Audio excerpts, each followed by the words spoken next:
Na hii iko sawa inaweza pungua.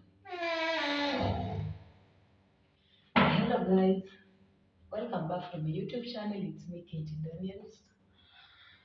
I'm here again with a new video, but it is an educative video of which Nina shoot from the washroom. I want to show people, also especially women, on how to use a public toilet, especially hizi za kukaa zenye zinaleta ugonjwa infection. So I want to show us how to use it. I know in many offices we are provided with a lot of tissue papers. So you can use the tissue paper that has been provided up to you to protect yourself from infections, fungal infection, STDs, STIs, of which most of them tunapata kupitia kwa loo.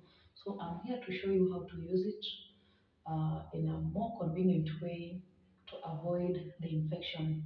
Na nitashoot kaa nimechuchumaa because the camera is a bit low, siwezi simama, but you'll bear with me. And kindly don't forget to subscribe, to like and share my videos. Acha tusome pamoja, tujifunze pamoja. This is how I use a public washroom.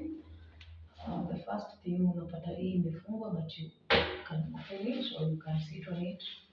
Then you use the tissue. Unaweka. This is my tissue paper. Unaweka double. Unaweka. Unaweka the second part. Then the third part. Then unapaka tissue kubwa. Kubwa kabisa.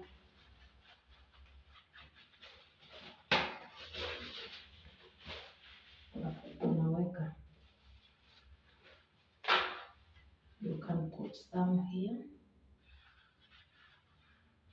Then you can sit. When you're peeing, you can pee the old style.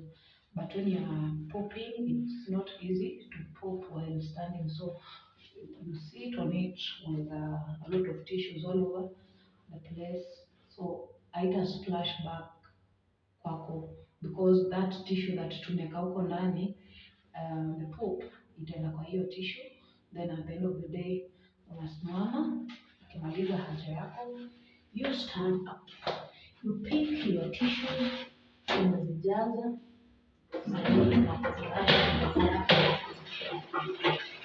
unalizana nayo. That is the short is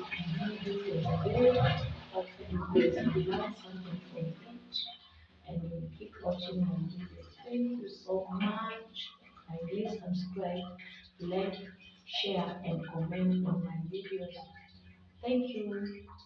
Bye.